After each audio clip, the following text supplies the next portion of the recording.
अधिक मास के महीने में जैसे पहले दिन का अधिक मास होता है, ऐसे 5वां दिन का जो अधिक मास होता है पंचमी तिथि का, पंचमी तिथि का अधिक मास शास्त्र कहता है कि जिसके घर में संपदा की कमी हो, पैसा आ ही नहीं रहा हो, सब दूर उलझ गया हो, बहुत टेंशन चल रहा हो, 3 साल में एक बार अधिक मास आता है। अधिक मास की पंचमी तिथि के दिन गन्ने का रस जानते हो, ईख का रस, गन्ने का रस तुलसी जी के क्यारे में हाथ में लेकर 7 बार अपना नाम और गोत्र बोलकर छोड़ दो, जिंदगी में 3 साल में तो करोड़पति बनकर बैठ जाओगे, कभी लक्ष्मी की कमी नहीं आ सकती। अगला अधिक मास आएगा तो तुम तैयारी में बैठे रहोगे कि फिर पंचमी तिथि आए, फिर मैं गन्ने का रस डाल। एक बात अपने जीवन में सदा उतार करें, घर में अगर तुलसी का क्यारा है तो तुलसी महारानी हमें ये बता देती है कि हमारे घर में सुख आने वाला है कि दुख आने। जैसे शनि अपना प्रकोप दे रहा है या शनि उतर रहा है, ये किसी से पूछने की जरूरत नहीं पड़ती, अपने आप मालूम पड़ जाता। कैसे? शनि कथा अगर आपने सुनी हो तो उसमें व्याख्यान आता है शनि कथा में, पांव की चप्पल बार बार टूट रही हो, कमर से नीचे जो वस्त्र पहने हो वो फट रहे हो, कहीं पजामा है, धोती है, आदि वस्त्र हैं, कपड़े हैं, वो अपने आप फट। आज के जमाने में तो फटे फटाए पहनते हैं लोग, फैशन, उसकी गारंटी नहीं है, उसका हम वर्णन नहीं कर। हम जब पहनते हम समझ जाते हैं इसको शनि तो ऑलरेडी लगा ही हुआ। जब उनका घुटना घुटनी सब फटा हुआ दिखता है तो उसमें लग जाता है कि शनि पहले से लग गया बापड़ा, उनके पहने से तो मालूम पड़े। शनि का नियम है, शनि कथा कहती है पांव की चप्पल बार बार टूट रही हो, घिस गई हो, बद्दी टूट रही हो, कुछ कर रही हो, और अगर कमर से नीचे जो वस्त्र पहने हो वो अपने आप फट रहे हो, समझ लेना कि शनि पांव से प्रवेश कर रहा, मतलब अपनी प्रखरता शनि दिखा रहा।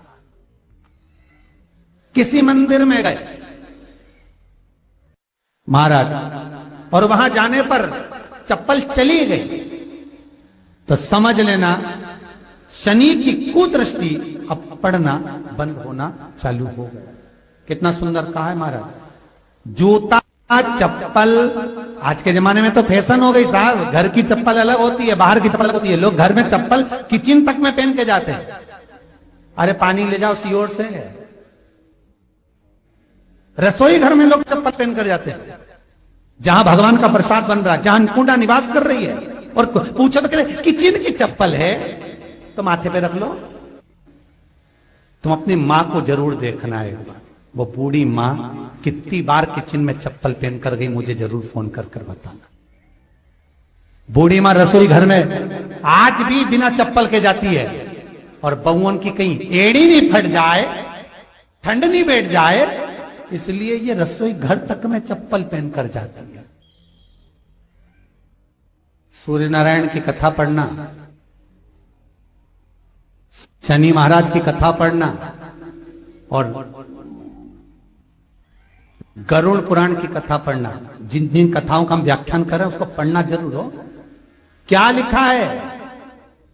घर के अंदर जब चप्पल जाती है, रोग, बीमारी, कष्ट, तकलीफ चालू हो जाती है। तुमने चप्पल क्यों पहनी? ठंड नहीं बैठ जाए, रोग नहीं बैठ जाए। घर के अंदर उतना बढ़ गया, एक कालीन बिछा दो, एक दरी बिछा दो, मोटा आसन बिछा दो, जिस पर तुम चल लो। जरूरी है कि कई कई लोगों को तो हमने ये भी देखा कि कालीन पर भी चप्पल पहन के चल।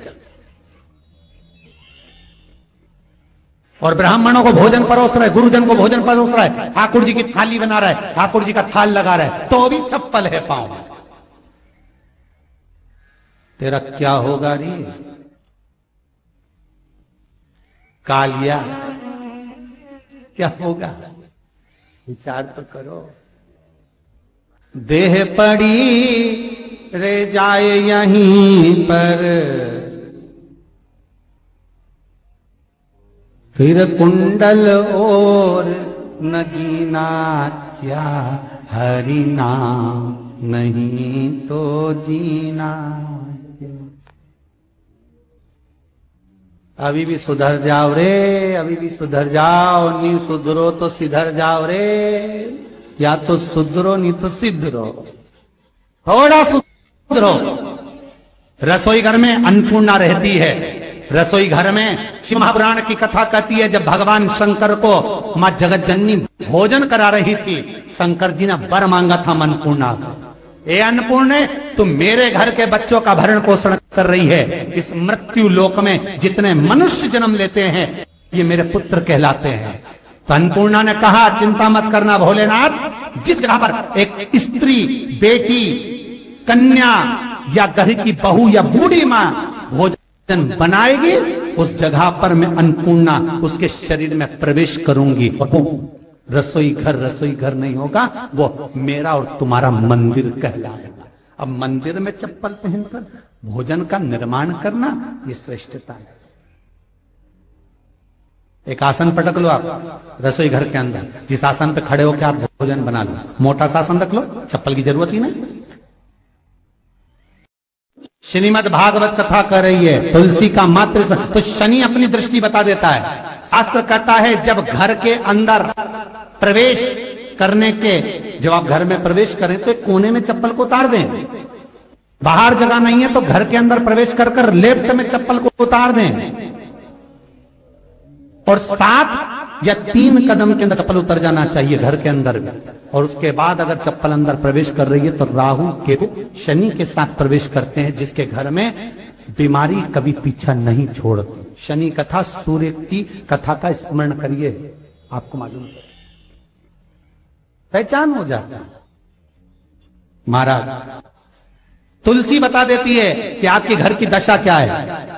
बार बार जल डालने के बाद भी तुलसी सूख रही है, बार बार आप पूजन कर रहे हैं, पाठ कर रहे हैं, तो भी तुलसी के दल सूख रहे हैं। तुलसी बता देगी कि तुम्हारे घर में तकलीफ आने वाली है, कष्ट आने वाला है, सूख रही है।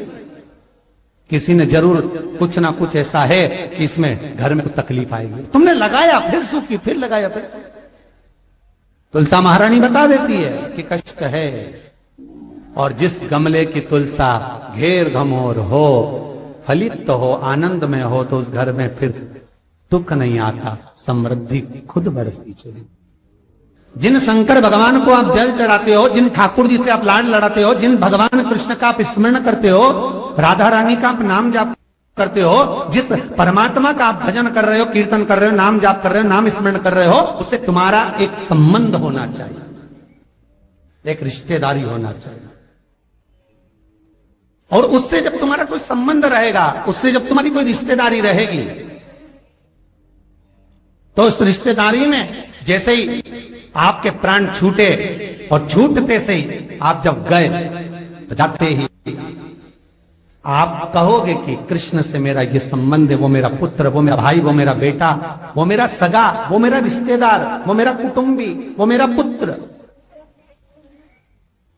जब कहोगे तो तुरंत प्रवेश हो जाए। महाराज भगवान से संबंध होना चाहिए। कई लोग भगवान को सवेरे से रिझाने बैठते हैं तो भगवान को बनी बनाई बात कहते हैं, ये पाठ कर लो, ये पाठ कर लो, ये पाठ कर लो, ये स्तुति कर लो, सारा बना बनाया। तुमने अपने दिल से कौन सी स्तुति गाई? तुमने अपने दिल से कौन सा भगवान को निवेदन करा, कौन सा नमन करा? बस सवेरे उठना है, नहाना है, भगवान के सामने जाना है, भगवान को नहलाना है, कपड़े पहनाना है, अगरबत्ती लगाना है, थोड़ा सा शक्कर का भोग लगाना। इतने सारे देवी देवता, शंकर जी, राम जी, गणेश